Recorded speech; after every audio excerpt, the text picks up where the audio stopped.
Hey, I'm T.A. Charlie, and welcome to The Road to Concord with Professor Joe Bakanovic. Homeroom is on Rumble. You just go to Rumble and search the channels for The Road to Concord. It's one word. When you find it, you go ahead and you click follow. It might mean you got to set up an account, but it's fast, it's easy, it's free. I did it, you can do it. For those technologically challenged members of the class, you can also catch us on Facebook and YouTube. After the show, it's uploaded to Podbean, iHeartRadio, Spotify, and BitChute. Just look for The Road to Concord. You can go to the blog page, that's theroadtoconcord.com. That's where you'll find all your show notes, study notes, and handouts for the class. The phone is working. If you don't know how to call in, email us and we'll think about it. Finally, you can email a professor at joe@theroadtoconcord.com. He's a little slow, but he'll eventually get around to emailing you back. This show is currently mainly listener-sponsored. If you are interested in advertising your business on the show, please email us. With that said, we ask for your participation on a value-for-value basis. If you find our show of value to you, then you provide an equivalent portion of your labor and treasure through the donate link on the Road to Concord blog page, the show description on Rumble, and in the comments on the other streams. And thank you to all of you who have and will support this show.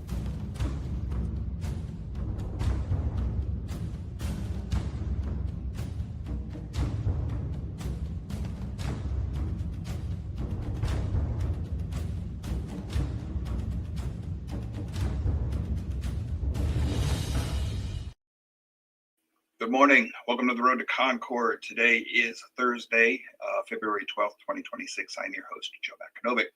This is going to be the third show we've done on Chapter 2, The Bible Amongst the Myths. This is not so much a Bible study class. Yes, sir? Check your mic settings, please. Am I talking in a hole again after all this time that I told you to fix yourself? Ooh. Is this any better? Oh, muy bueno. Okay, hold on.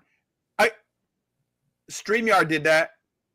They used to have, I had 3 settings for my microphone. The one I needed to use was always in the middle. They moved them.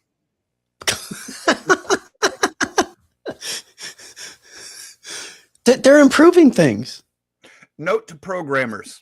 Once you've designed it, if it is good, functions, leave it alone. Nope. If it ain't broke, don't fix it. You can't tell programmers that, sorry. You could scoop them up like field mice and pop them on the head. Okay. Welcome to the Road to Concord. Today is Thursday, February 12th, 2026, and I am your host, Joe Bakanovic, and we are in the third show on Chapter 2 of Bible Amongst the Myths. We should finish up with Chapter 2 today. This is not a Bible study class per se. It is using a book about the Bible, but we're using it as a philosophical study and a springboard into more, sorry, I'm reading comments in the class. We're getting some heckling from the cheap seats. Okay, anyway, we should be able to finish up today if I will shut up and get going. So let me bring up my Kindle here, and we will do just that. All right, we left off down here with the phenomenological definitions. Before I go anywhere further, let me drop that and bring this up. I wanted to look up definition of phenomenological. It means it pertains to phenomenology. This is going to be important to us here, folks. The definition, the most current definition, is a philosophy or method of inquiry based on the premise, the assumption, that reality consists of objects and events as they are perceived or understood in human consciousness, and not of anything independent of human consciousness. In other words, you create your own reality. This is very important. Anybody who tries to make a phenomenological definition of anything in this way, based on human consciousness and nothing else, is by default admitting that they are part of the continuous worldview. And that's going to cause a lot of trouble for those who try to stick to these type of definitions. We'll get to that as time goes on. So back to our study. I'll explain, but that definition was important. If you think that all things are defined just by perception, well, then if you're a female and you think you're a male, you are a male. You actually are, because you perceive to be male, and now everybody else in the world has to cave to your perception. That's where that type of thinking comes from. That is why this study was so important to me in my mind. It's that type of thinking. Now, that type of thinking comes from a continuous worldview. And that'll be chapter 3 when he really gets into that. But first, the author, Mr. Oswalt, is making sure that we understand the definition we're going to be using for mythology. This is all linked together. If you're thinking phenomenologically, you're thinking mythologically. It's myth. And I'm going to accept Oswalt's definition by the time this chapter's over. You'll see. I like his definition because it works. It describes form and function, and it even actually, from an external perspective, describes phenomenological definitions. But the problem with that is, by definition, you cannot have an external view of a phenomenological definition. It just means the way we're using it, it means whatever's reality for you is reality for you and not necessarily for me, except that some of these depraved people then insist that you see the world their way. In other words, they're hypocrites, and they don't even see it. They can't see it. It's not possible. This is one of the things I wanted to do this book study for. He is giving us a philosophical framework by which to look at all of the different psychological tendencies in our modern world. But it's, for me, the greatest value is it's all biblically based. So, this is a Bible worldview show, a biblical worldview show. So this works for me, but I'm not trying to preach in this series. I'm trying to show this goes hand in hand with our, let me drop this for a minute. I know I'm setting this up. I'm taking a long time to do so. Please forgive me. But this is one of the reasons I'm doing this, is so that you understand why we're doing this show. And I'm going to keep doing this throughout the Thursday study on this book. If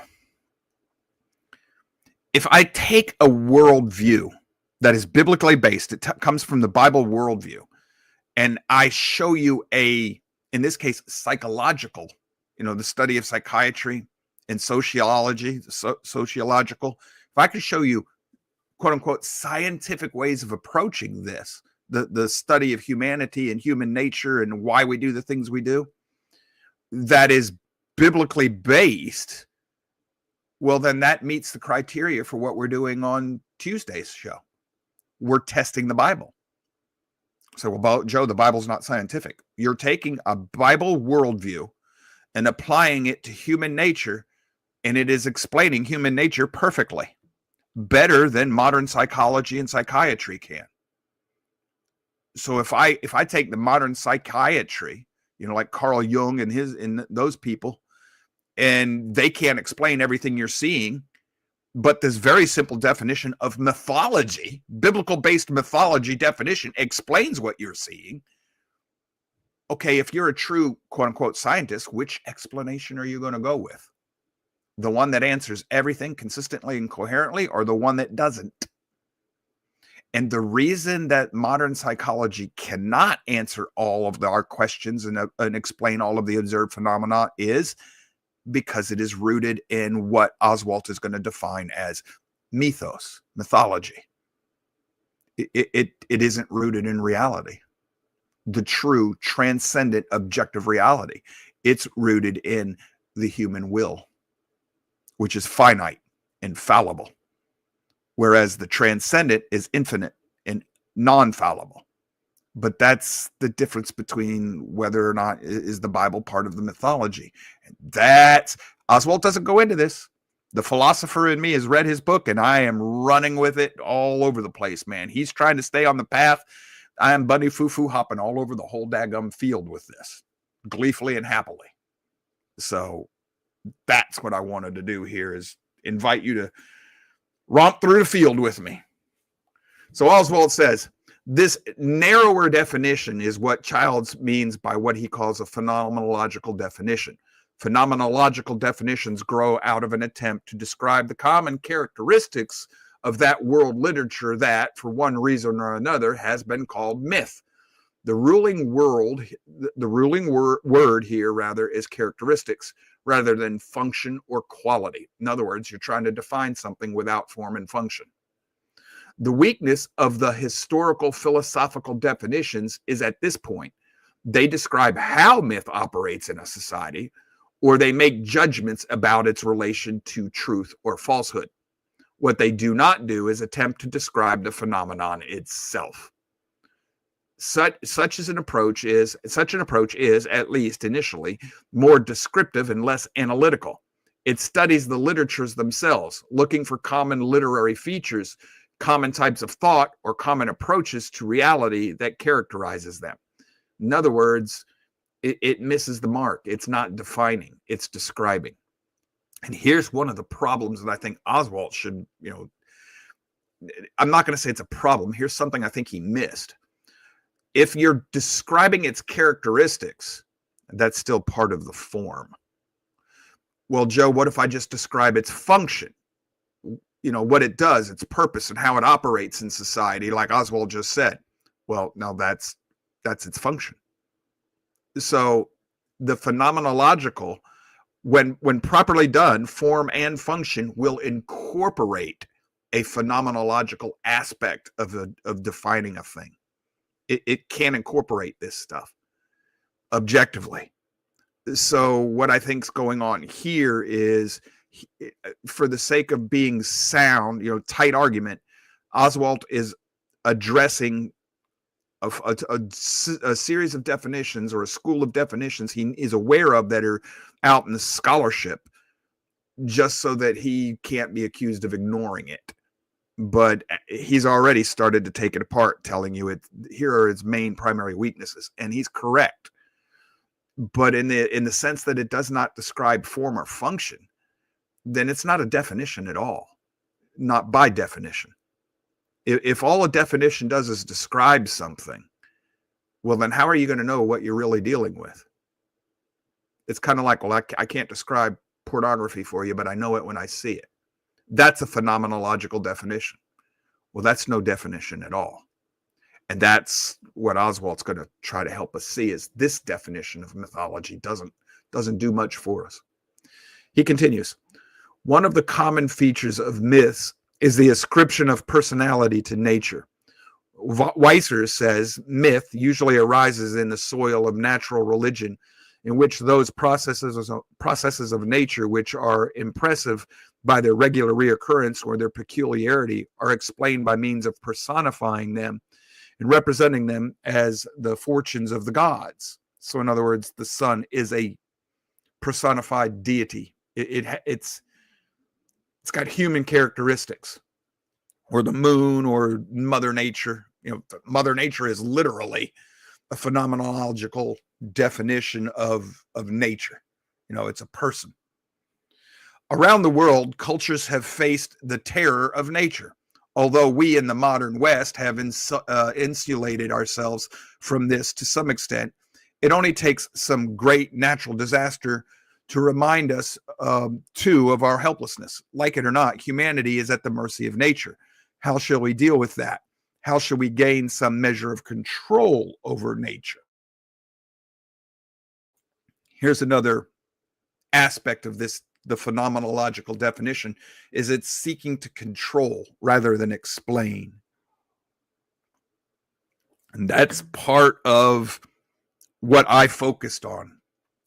This, when you're trying to just when you're explaining what you see, or like the symptoms of a disease rather than the cause of the disease, or the symptoms in society. Well, we're dealing with wokeness. Okay, well, fine, but wokeness isn't a definition. It isn't. Well, Joe, I know woke when I see it. Do you? Go ask somebody who's part of that cult, and yes, I mean cult, to define it for you rather. They're not going to give you a definition. They can't. So what we're looking at is the mindset of the people who accept this type of definition. They're looking for control, and they're looking for stability, and it's driven out of usually fear of some sort. And I'm reading an article right now that Mr. Zinker pointed me onto. It's the cultic nature of the cult dynamics of wokeness. And one of the things he points out is all cults prey on some sort of trauma in our lives, and we're looking to put a band-aid on that trauma so we feel better emotionally. Well, that's what this is. This is the result of somebody looking to put a band-aid on their trauma. And usually trauma can come down to fear. It's fear of, insecurity is fear of being thought, dismissed. Well, you don't think I'm very important or my opinion matters. That's a fear. That's a fear of dismissal. Almost always it's fear driven. So these people are looking for some sense of control. So they're going to create a definition for mythology that allows them to control the definition. And then they're going to define it in such a way that mythology suits their purposes, whatever, it's psychologically, they're trying to have their cake and eat it too. And they're trying to set it up such that mythology fits what they need it to be. So let's say you're anti-Bible, you don't like the Bible. So you're going to set up the definition of mythology so that the Bible fits that definition. But let's say you hate the Bible, but you're into Gaiaism. You think the universe is alive. So you're going to set it up such that your definition is not myth and the Bible is, or they're both myth. Therefore, your version is just as good as mine. It's all a form of, or a representation of an attempt to seek control. And when you want to control things that should be obviously outside of your control, like nature, that's an indication that you're trying to be a god. And that's only if you understand that form and function define. Otherwise, the phenomenological won't necessarily see that definition. Oswald continues. In most parts of the world, the answer has been the same. When nature is looked at carefully, it exhibits some remarkably human characteristics. Much of the time, it is orderly, quite predictable. The seasons come and go. The sun rises and sets. The tides rise and fall, all with predictable regularity. However, that is not always so. At times, just as humans sometimes do, nature seems to go berserk. And as a result, human security, which is always fragile, is destroyed. So it's the fear of destruction or calamity. If this observation of the human-like character or of nature is correct, and if all things are ultimately one, continuous, everything in the universe is part of the same material, it's part of matter and energy, as the human heart dearly wishes it to be, then the way to deal with nature is as we would deal with humanity. Thus, all over the world, we find societies where the central cultural symbols are stories in which the forces of nature are given human personas, and in which the actions of nature are made both explicable and controllable. So you see, you can control nature. You can force nature to do what you want it to do by the things you do. That's part and parcel of the continuous worldview. So, well, the Bible is, if you're going to say, well, the Bible's part of that mythology too. Well, the Bible specifically tells you not to personify created things. The Bible tells you in the book of Genesis, the sun, the moon, and the stars are there to mark time and to give you signs, but they are not living beings. They're not gods. They're not for you to think of them that way. You're not supposed to idolize them. You're not supposed to turn them into anything that you worship. They're just created servants of the Creator. And they're just like Earth. They're servants in that sense. They're not living beings. Well, that stands unique in the ancient texts. So how do you classify the Bible as mythology, even from a phenomenological perspective? That stands outside of what most phenomenological definitions would describe. Oswald's going to continue. Alongside these stories, and frequently interwoven with them, are other stories where the more abstract forces that also impinge on human existence are treated in the same way. Such forces are love and power and war, to name a few. Like Cupid is the deity of love, etc., etc. So and so is the god of war, and all this.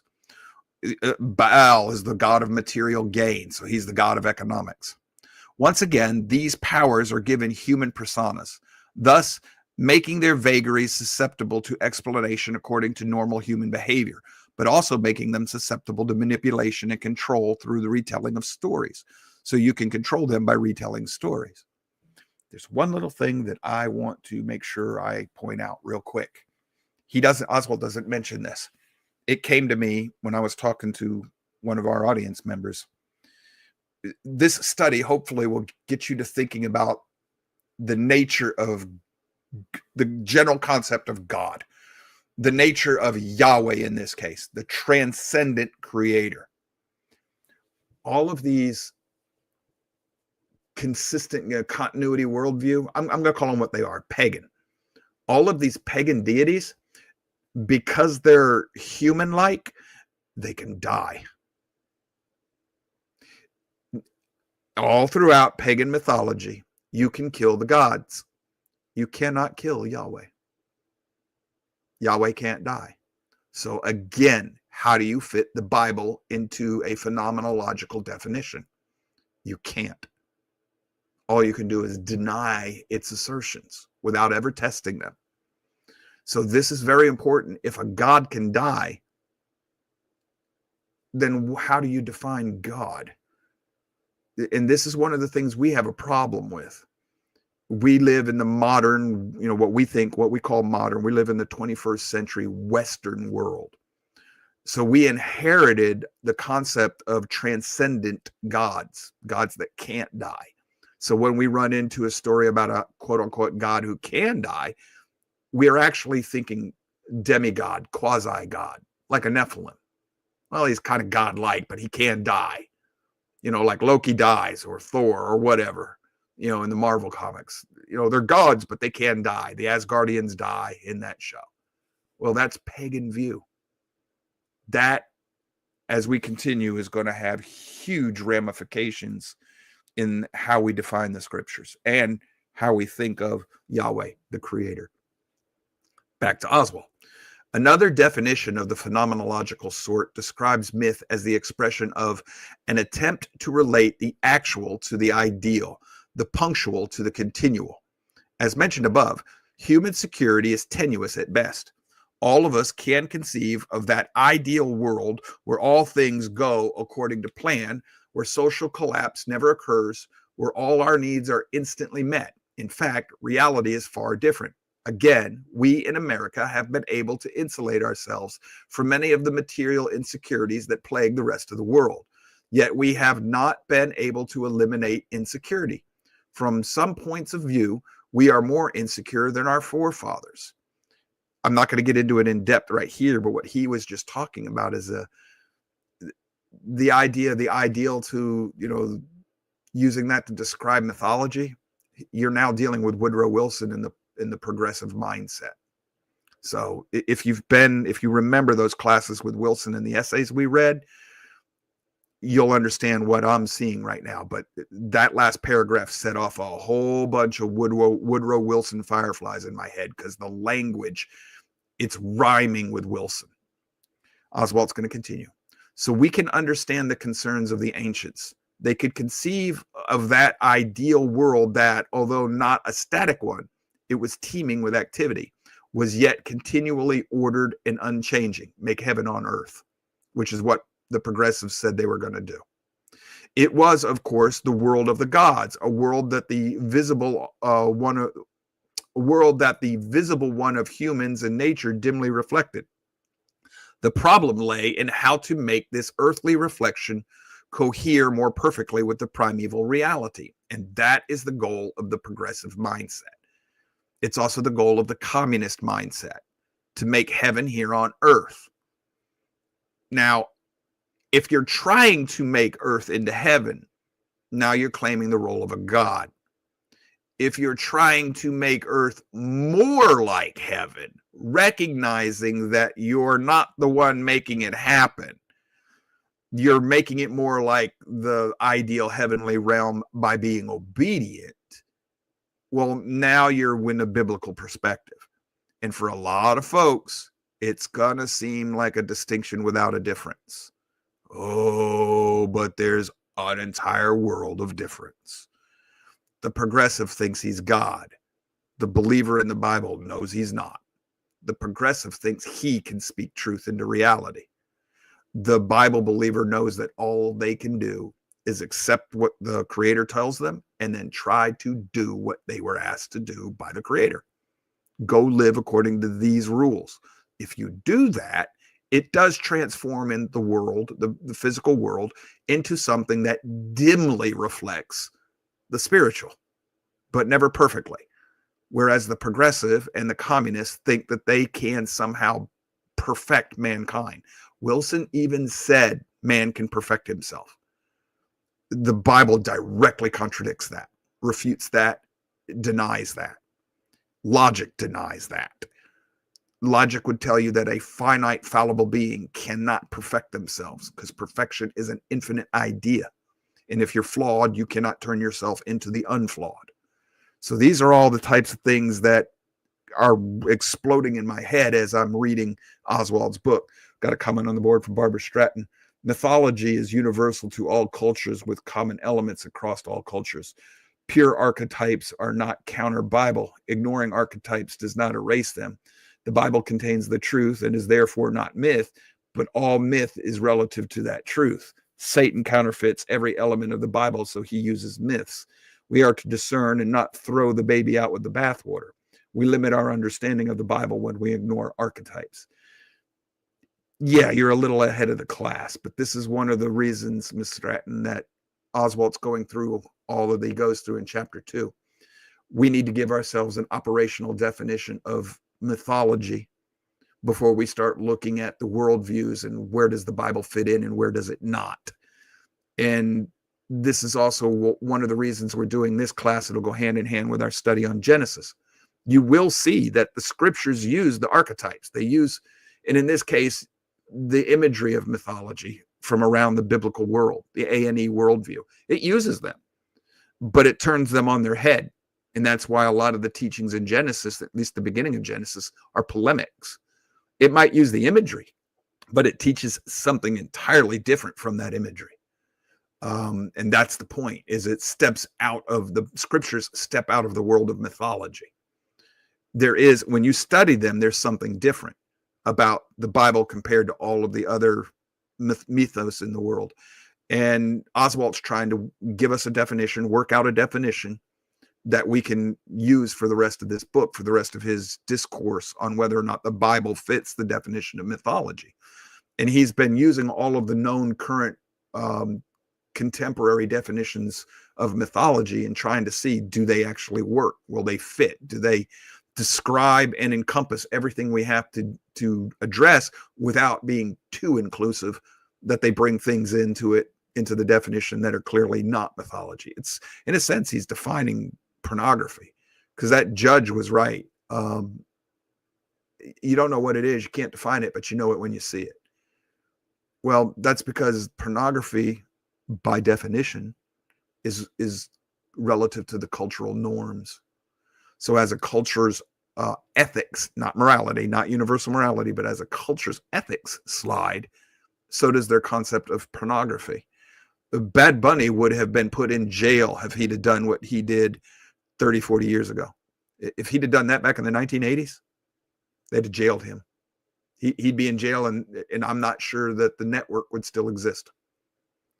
So that is indicative of the slide of our norms, but not of morality. So hopefully this works for everybody. I never told you this was going to be an easy class to stick with. Back to Oswald. How can we keep chaos, whether natural or political or social, at bay? It seems always to be at the door. How can we ensure the potency of our king? A king who can no longer engender children is also a king who no longer has the energy to govern. And the society that has a king like that is unlikely to survive for long in a hostile world. How can we ensure fertility, our own as well as that of our animals and fields? For that which is sterile is dead in the present potential and soon in actual fact. If my seeds do not germinate or my sheep do not get pregnant, then I and my family will starve before another harvest comes. If my wife does not bear many sons and daughters, then it is unlikely that any will live to adulthood, and it will be as if my wife and I had never lived. Fertility is the only insurance against the greatest of all threats to human security, death. This is why the fertility cults are always found in, you're going to find that in pagan mythology everywhere you go. That's one of the phenomenological definitions of pagan. One of the descriptions. Fertility, rituals are common to all pagan religions. But you won't find that in the Bible. The Bible directly refutes that and says that your continual, your continuation is dependent upon the Father and your willingness to submit to him and his rule, his order, his laws. He says, Oswald, now in the ideal world, chaos is continually being defeated. The king is continually regaining his potency, and fertility is continually destroying sterility, as indeed the forces of life are continually conquering death. The problem is how to relate this actual world to the ideal world. The answer is myth. In the very act of retelling the stories of these events in the divine world, a connection is made. If in addition the stories are acted out, the relationship is that much more secure. That the retelling or reenactment can have this effect depends on that and analogical reasoning mentioned above. Since the retelling is like supposed reality, therefore it becomes the reality on this earthly plane. Thus, a common feature of myth is that they relate timeless stories in an effort to apply the outcomes of those stories to events in present time. Before we go to the break, let me explain what he's just saying. If I want the gods to procreate so that my king can stay fertile and my sheep will be fertile and my seeds will grow, I got to go to the temple and have ritualistic sex with the temple prostitutes, male and female. Because by doing that, I have forced the gods to have sex too. Because the gods live in a world that's continuous with this one. I may not be able to see it, but it's made out of the same stuff. The gods are just like we are. We are just earthly reflections of the human-like gods in the invisible realm. So whatever they do affects us, whatever we do affects them, and therefore I can barter with and even control them by the things I do. So if I can make an idol and I can convince the god to come inhabit my idol, I now control him because I possess that god or goddess. And now I can bargain with and control them with my teraphim. And I can force the god to do things. You better do my will or I'll drop you in the fire, little god. Yes, that's how they think. So Mardi Gras, that is in celebrating what we're doing right now, the androgyny, the bright colors, the licentiousness, the hedonism, the depravity, the raising cakes and sweets and giving of gifts. That is all in connection to try and raise Tammuz from the dead so that spring will come. It goes all the way back to Babylon.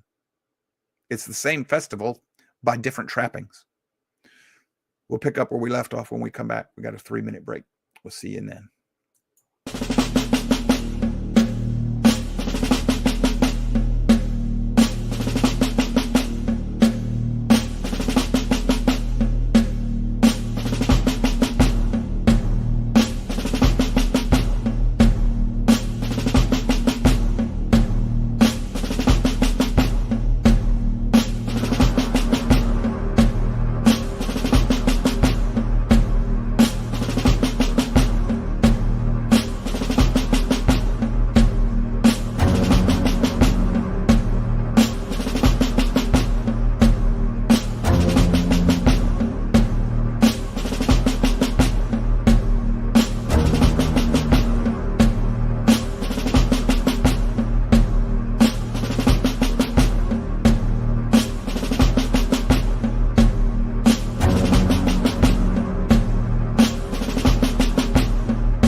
All right, we're back. I'm going to get us going here so that we have time to finish this close to an hour. We might go a little long. Back to Oswald, folks. Hopefully you're back in your desks, seats, whatever. Says this brings us to yet a third phenomenological definition. According to this one, myth's nature is to ignore fetters of time and space, gazing into the widest vistas and launching out into the exalted and immense. This definition results from the observation that a common feature of myths is a specific disinterest in what we know as history. In other words, myths don't care about history. Reflection on the previous point makes it clear why this is so. Reality is believed to reside in the ideal world, not this one. This is the creation of Gnosticism. Reality is in the world we can't see. This world is not really real. Okay, it's not important. This world is just a throwaway. That is common to almost all pagan thinking. Thus, individual persons and events are only significant insofar as they partake of the ideal. In and of themselves, especially as they may be unique, they have no significance at all. Myth is interested in principles, forces, cycles, the immense and the numinous. Particular and mundane events in time and space are specifically not of interest to the myth maker. They do not tell us of the great reoccurring cycles, and furthermore, the telling of them might disturb those cycles. Okay, stop. This is going to be important for us to understand.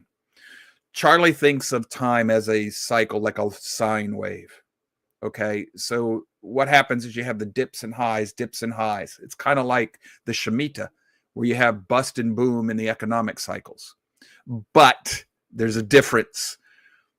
That's a biblical way of looking at time. You do have the ups and the downs, but that time wave is going somewhere. It has a start and a destination. It starts here and it's going to this culmination of history. That is not a pagan way of thinking. A pagan way of thinking is the cycles repeat in circles, over and over again. What happened before the first cycle, what's going to happen after this cycle, doesn't matter to them. Time isn't going anywhere. Time just runs around in a big circle and it repeats over and over. That's the Mayan calendar. Time just resets and keeps. So let me help you with this. You know why? You know how we notice that with the left, the American left, we're like, can't you people learn from history? Every time you've tried this, it's never worked. That's the point. It doesn't matter to them. History has no effect on their thinking. It's irrelevant. It's just described as you didn't do it right. You have to reflect the ideal world in the invisible whatever. You didn't do that. If you did it right, we would mimic the ideal world and then communism would finally work. That's why they don't care about history. It doesn't fit their mythos, their mythology. And that's important because that modern day psychiatry and psychology cannot explain and describe. It might describe it, but cannot explain this thinking, why history doesn't seem to matter to these people. This idea of myth and reality that Oswald is working out, biblical versus non-biblical worldviews, this does. This does. The people who don't see the past and don't think of the future, it's because they have a phenomenological definition of mythos and a continuous worldview. It's a form of paganism. It's one form of paganism. They're pagans. And I don't mean that as a derogatory sense. I mean that as a descriptor. It's what it means. So it's for me right now, that word pagan, it's fire's hot, water's wet. It's just the definition of what the word means. So back to Oswald. Yes, the stories of human heroes may be told, but these heroes are not presented as particular individuals. Rather, they are presented as symbols. These heroes have been lifted out of the common time and space so that they can become representative of the race or of the aspirations and limitations of the race. They are only real insofar as they are not particular. In the mythic world, the individual and particular things about an event are precisely those things that separate it from reality. What is real about the person or the thing is that in it which partakes of the limitless and unchanging. So if you have a human that's thought to be real, you're only real in the sense that you're connected to the spiritual realm or the spiritual world, or that you're reflecting it. If you're in, contrary to the spiritual realm, you're thought to be not real. So the reason that he's not a real communist is because he didn't meet the ideal spiritual realm of communism. The reason she's not a real socialist is because she's not meeting the real ideal spiritual perfection realm of what a socialist is, et cetera, et cetera, et cetera. Now, some people might say, well, Joe, you do that. You say, well, you're not a real Christian. Be careful about that. The Bible defines what a disciple is and isn't. Now it's definition. Well, this is too. Okay, well, you're not a real socialist. By their phenomenological definition, you're not. Neither am I. Neither are you, probably, by their definition. But they're using a definition specifically crafted to give them control over their world. It is not one that you and I would recognize as an outsider to their mental world, their little bubble that they've created. We live outside of that. This is why, God, the fireflies. This is the problem with libertarians. Libertarians all have their own little bubble, their own little mythos, their own little idea of what the ideal is. You and I very seldom will agree to and accept all of the tenets of any one libertarian's ideal of how things should be. And that's because if I have 100 libertarians in the room, I have 100 images of the ideal. Same thing with a socialist. Same thing with anybody that's using a phenomenological definition of myth.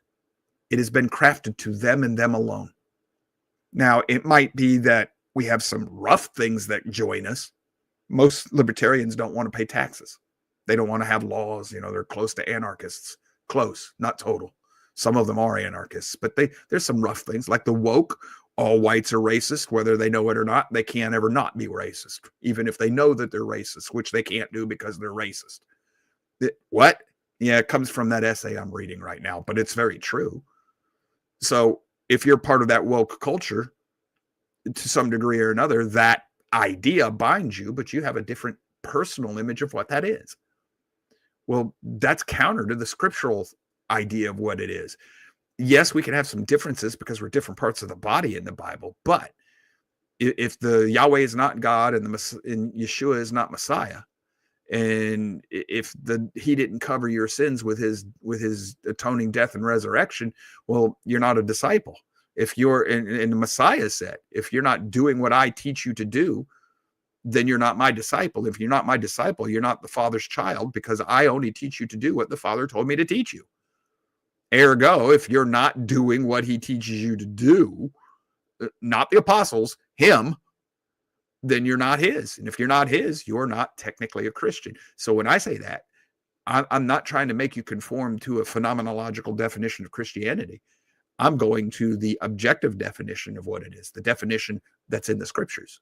And I'm trying to conform to that definition. I'm bowing to that definition. Somebody who holds a phenomenological definition of something is not going to bow to anything other than their own will. And that's part and parcel of what that meant. It's a definition in terms of my conscious perception. So my reality is mine and yours is yours, except where you need to conform to mine, because that's where it ends up. That's where it'll always end up. So he's going to keep going here. Continuity is a philosophical principle that is, hard. Let me start all over. The centrality of continuity. This is where it starts getting good. How shall we sum up these descriptive definitions of myth? At heart, they all recognize one central feature that explains several common features. Around the world, those literatures that express the deepest perceptions of a people or a culture tend to share the worldview of continuity or correspondence. Continuity is a philosophical principle that asserts that all things are continuous with each other. That means we're all of the same material. We all same nature, same essence. There's nothing outside of the universe. Okay. It's all the same, whatever. Matter is made out of whatever energy is made out of. And you and I as human beings are made out of whatever the gods are made out of, et cetera, et cetera. It says, thus, I am one with the tree, not merely symbolically or spiritually, but actually. The tree is me. I am the tree. This is the force, folks. from Star Wars, literally. The same is true of every other entity in the universe, including deity. This means that the divine is materially as well as spiritually identical with the psychosocial physical universe that we know. Of course, this idea exists in many variations, but the core idea remains the same, and it is found in all great religious literature of the world except the Israelite one and its three derivatives, Judaism, Christianity, and Islam. Oh boy, just as a quick aside, Charlie, did you notice that Oswald knows the difference between Israelite and Judaism, Christianity, and Islam? Oh, yeah. Yeah, I caught that when I was reading the book. That's a big deal, folks. I'm like, that's interesting. Yep. This principle of continuity explains all the commonalities of myth that we've discussed above. It requires no suspension of the intellect to ascribe human personality to natural forces, if indeed nature and humanity are continuous with each other. In fact, for those who accept continuity, the opposite is true. To deny personality to nature would be intellectually contradictory and a heresy of the gravest degree. By the same token, continuity undergirds the idea that the retelling or the reenactment of a story secures the effects of the story for the present. The story is the event, and through the story, the event is now. This is why you decorate the trees in the winter and you light the Yule logs and all of this, because somebody did that in the past and it enticed the god of spring to come back, and everything was renewed and the cycle continued. So you got to keep doing that, because it's part of the story, and you got to retell the myths. And if you don't do that, if you don't have Mardi Gras celebrations and do the spring thing with the eggs and the bunnies and all, then spring won't come. That's what he's talking about. Different flavors of the ice cream, but the ice cream in this case is keep retelling that story, keep up the traditions, or et cetera, et cetera. Oswald says, thus, when the mythical story of creation is reenacted on the first day of the new annual cycle, the triumph of order over disorder that is continually occurring in the invisible world of the gods is actualized for this new year. Apart from that principle, the reenactment of the story would serve no purpose at all. That's the Baracus celebration or whatever the heck that is. You remember the Summer Olympics when they had the blue guy on the table and everything? That's what that was. That was a pagan celebration to the start of the year, spring. Finally, continuity explains myth's disinterest in the particular. If my maleness is stressed, this makes me discontinuous with the female part of existence.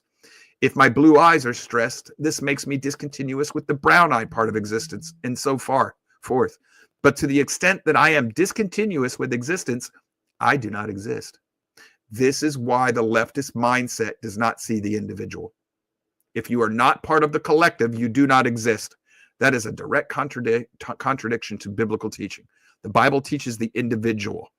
It teaches the individual has a corporate duty to the community, to the family, to the community, to the nation. But the Bible stresses the individual. This is no clearer than in the book of Revelation, where every individual is given a white stone with a name that only he or she knows.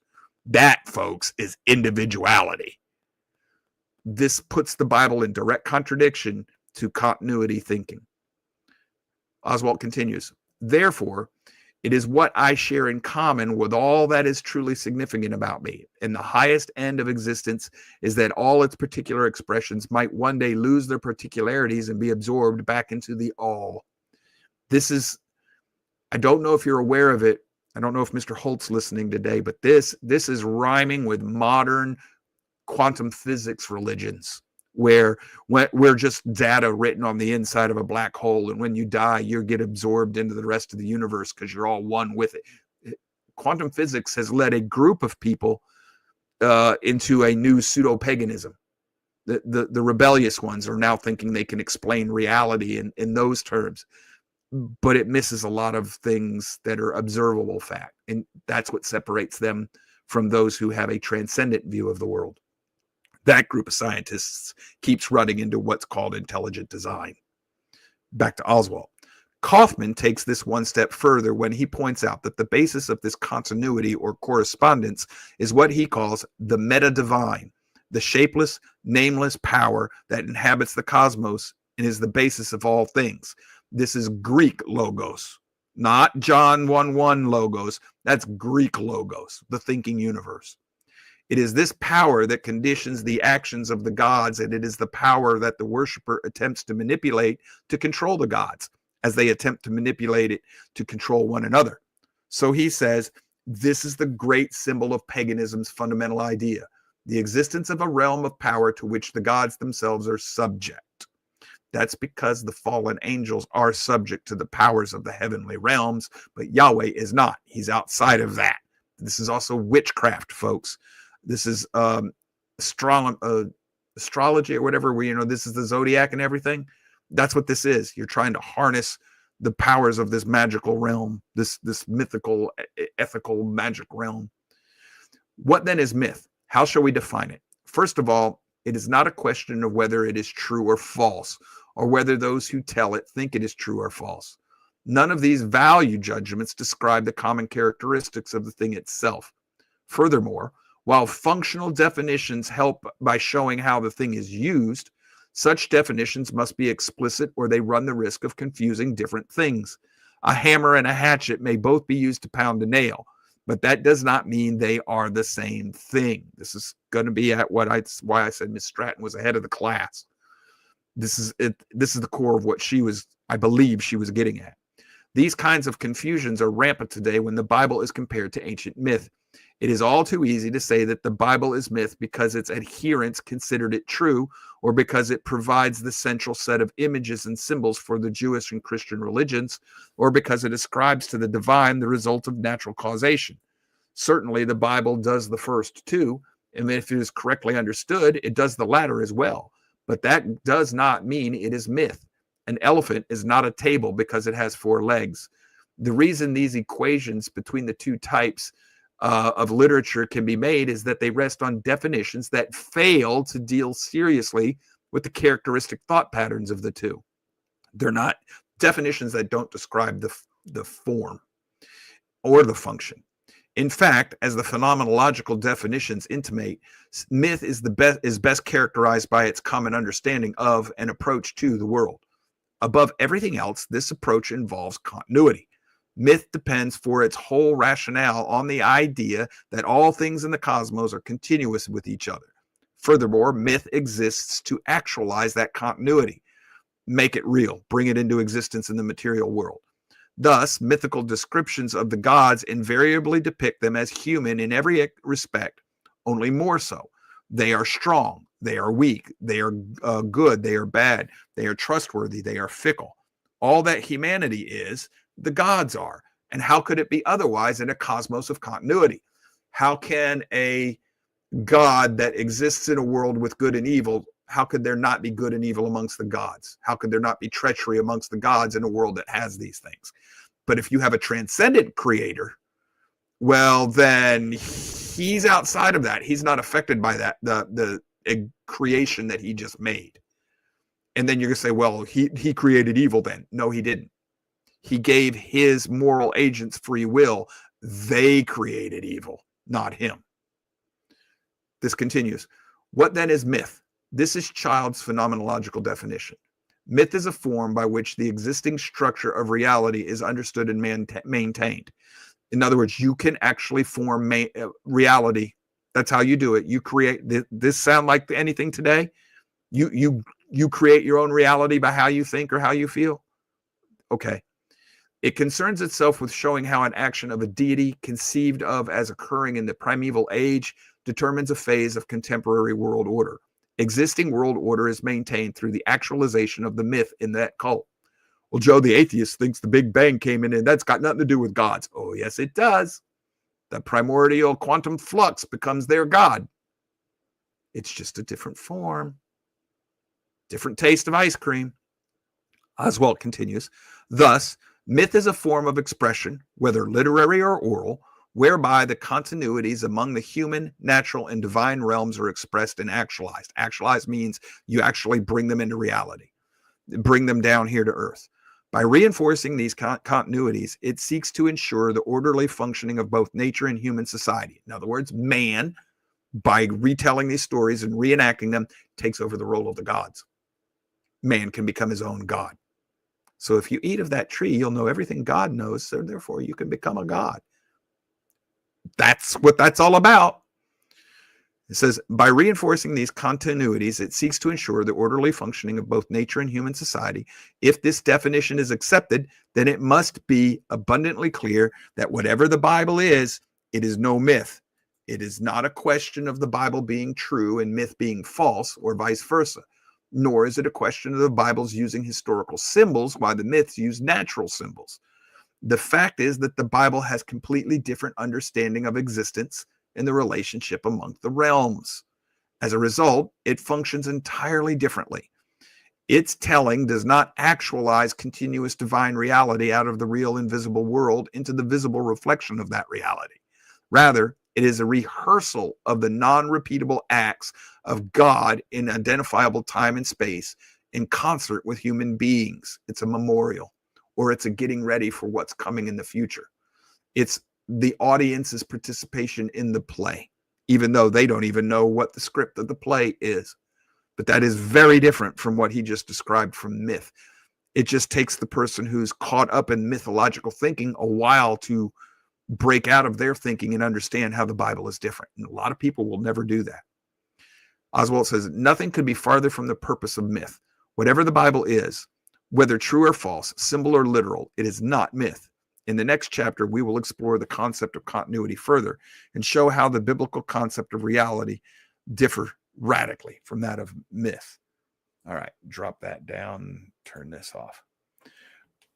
I don't know if this is sitting with all of you in the audience, but what he's just done is given us a definition of myth that we can not only apply to the Bible as compared to all other creation stories and everything else, religious thinking of the ancient Near East, even modern world. He's given us a definition that's going to apply to that, but he's also given us a psychological paradigm or model that we can use to explain the differences in the way some people think and act. This is why, and I know that this is not going to sit well with a lot of people, but this explains why the communist always kills off 0.1% of the world. This is why any tyrant that wants to maintain power has to kill off what we would think of as the free thinkers. These are the ones who actually produce, not the ones who run major corporations, because those people in the boardroom are not actually doing anything. They took over that which had already been built. But the ones who actually create it from the ground up, the artists and the philosophers and all these people, they've got to be killed off. And the people who think like them. Well, it tends to usually amount to about 0.1%. Well, where's that? Where are you going with that, Joe? Have you read your Bible? What's the tithe to Yahweh? 0.1. What percentage of people are going to be saved according to the Old Testament? 0.1%. 1 in 10, 1/10. Of the 10 lepers that were healed, how many came back to thank the Messiah? 1. That number 1 in 10 refrains throughout the scriptures over and over and over again. But now you're being like, well, Joe, that's not enough people. Oh, yes, it is. Yes, it is. That explains few will find the narrow gate, many will be lost. But it also explains that if I have 1/10 of all of humanity that has ever lived from beginning to end, I got a crap load of uncountable people at the very end of time. We're in the billions. So it suits what the Bible's telling us to look for. It's something I can now test. And it goes hand in hand with this continuity thinking. It's because the rest of the world thinks continuously. You don't have to kill them. You just got to convince them that your God's better than theirs. Once they accept that, they're good to go. You don't have to fight them. They've now accepted your paradigm. Well, Joe, same thing with the Bible. If you want to be your own God, or if you want to think you can control the gods, you are never going to accept the Bible. Because the Bible starts out telling you there is a God. He ain't you. And you never will be. And that's the secret of what happened in the garden with Adam and Eve and the serpent in the tree. You can become like your own God. I want that. And because the covenant had been made with Adam, When Yahweh shows up, who does he go to? Didn't go to Eve, went straight to Adam. What have you done, boy? He held Adam accountable.